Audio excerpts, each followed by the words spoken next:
भारत डूब रहा है और इसका प्रूफ यहाँ है। ये है जोशीमठ, एक ऐसा हिमालयन टाउन जहाँ 20,000 से ज्यादा लोग रहते हैं, जो धीरे धीरे जमीन में धंस रहा है। लोगों के अपने घरों में ऐसी बड़ी बड़ी दरारें आ रही है, जिसकी वार्निंग 46 साल पहले ही हमें दी गई थी। सरकारें आई और गई, लेकिन कुछ करने के बजाय बस देखते रह गए। नतीजा ये। For the past week or 10 days, we've been seeing doomsday pictures from Joshimठ. Joshimठ saw rapid sinking of 5.4 centimeters. नीचे धसक रहा हो पूरा, ऊपर कम नीचे पूरा जमीन जा रही। इतना भय था कि लोगों ने कहा जीवन बच गया, हम सड़क तक आ गए, यही बहुत है। आज के इस वीडियो में हम समझेंगे भारत के सिंकिंग टाउन की कहानी और एक सवाल पूछेंगे कि फ्यूचर में ऐसे डिजास्टर्स रोकने के लिए हम क्या कर सकते हैं, क्योंकि अल्टीमेटली हमें सॉल्यूशंस तक पहुंचना है, भारत को बेहतर बनाना है। अगर आपको इस वीडियो का पॉइंट समझा तो इसे और लोगों तक पहुंचाने में हमारी हेल्प कीजिए। वीडियो शुरू होने से पहले एक बात, हमारे वीडियो छोटे होते हैं, लेकिन इन्हें बनाने के लिए बहुत पढ़ना पड़ता है, बहुत मेहनत लेनी पड़ती है, और बदले में हम आपसे बस यही चाहते हैं कि आप हमसे जुड़े रहें। अगर आपको हमारा काम अच्छा लगता है तो प्लीज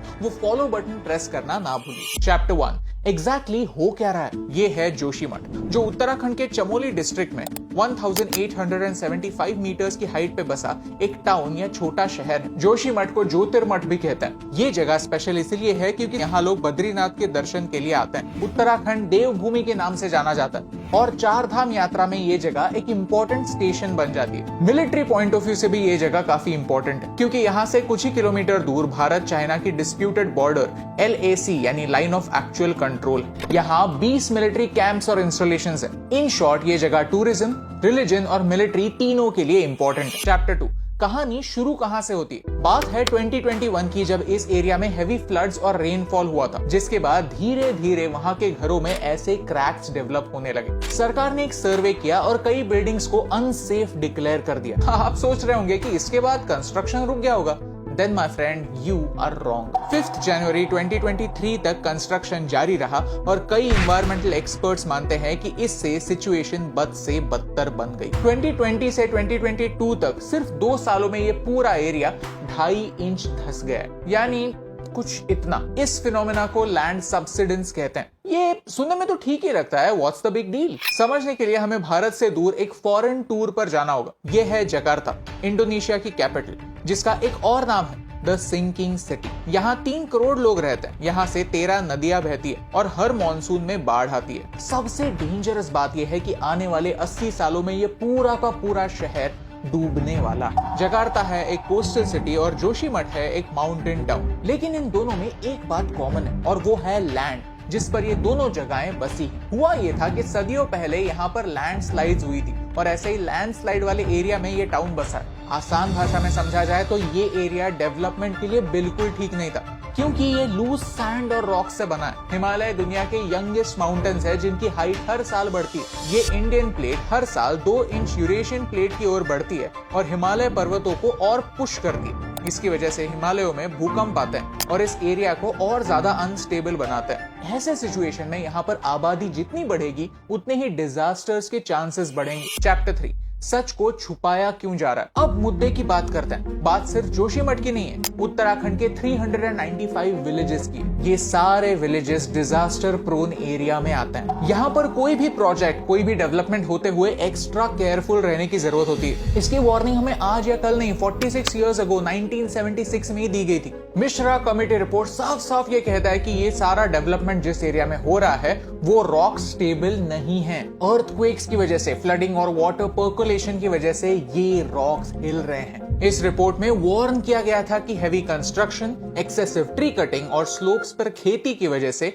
यहाँ के रॉक्स और अनस्टेबल होने वाले हैं। पैरों के नीचे की जमीन कमजोर हो रही है। सवाल यह है कि अगर ये बात हमें पहले से पता थी तो एक्शन क्यों नहीं ली गई। इसरो ने कुछ ही दिनों पहले एक रिसर्च पेपर पब्लिश किया, सैटेलाइट इमेजेस भी दिखाए, लेकिन अगर आज वो रिसर्च आप ढूंढने जाए तो आपको वो नहीं मिलेगा। ये रिसर्च अब हटाया गया है। तो मेरे मन में एक सवाल आता है, सरकार हमसे क्या छुपाना चाहती। भारत के हर नेता से मेरी एक कंप्लेंट जरूर है कि सक्सेस का क्रेडिट लेने सब आता है, लेकिन असली मदद की जरूरत तो तब होती है जब एक स्कीम फेल होती। एक नेता और एक लीडर में यही डिफरेंस होता है कि नेता अपने फायदे की सोचता है और एक लीडर लोगों के फायदे। जो असली लीडर होगा वही इस पॉइंट को समझेगा। चैप्टर 4 सजेशंस और सॉल्यूशंस। इतना सब सुनने के बाद शायद आप में से कुछ लोग इस कंक्लूजन तक पहुंच जाएंगे कि ये भारत है, यहां पर डेवलपमेंट के नाम पर करप्शन होता है, इस देश का कुछ नहीं हो सकता। लेकिन दुनिया में ऐसा कोई प्रॉब्लम नहीं होता जो सोल्यूशन के बिना पैदा होता है। बस थोड़ी मेहनत लेकर सोल्यूशन ढूंढना पड़ता है और उसे इंप्लीमेंट करना पड़ता है। और इस सिचुएशन का सोल्यूशन हमारे फ्रेंडली नेबर चाइना के पास मिलता है। 2014 में चाइना में एक बहुत बड़ा भूकंप आया था, जिसके बाद हांगकांग में एक रिसर्च शुरू हुआ। हांगकांग के प्रोफेसर्स ऐसे मटेरियल ढूंढने लगे जो अर्थक्वेक को रेजिस्ट कर पाए। उन्होंने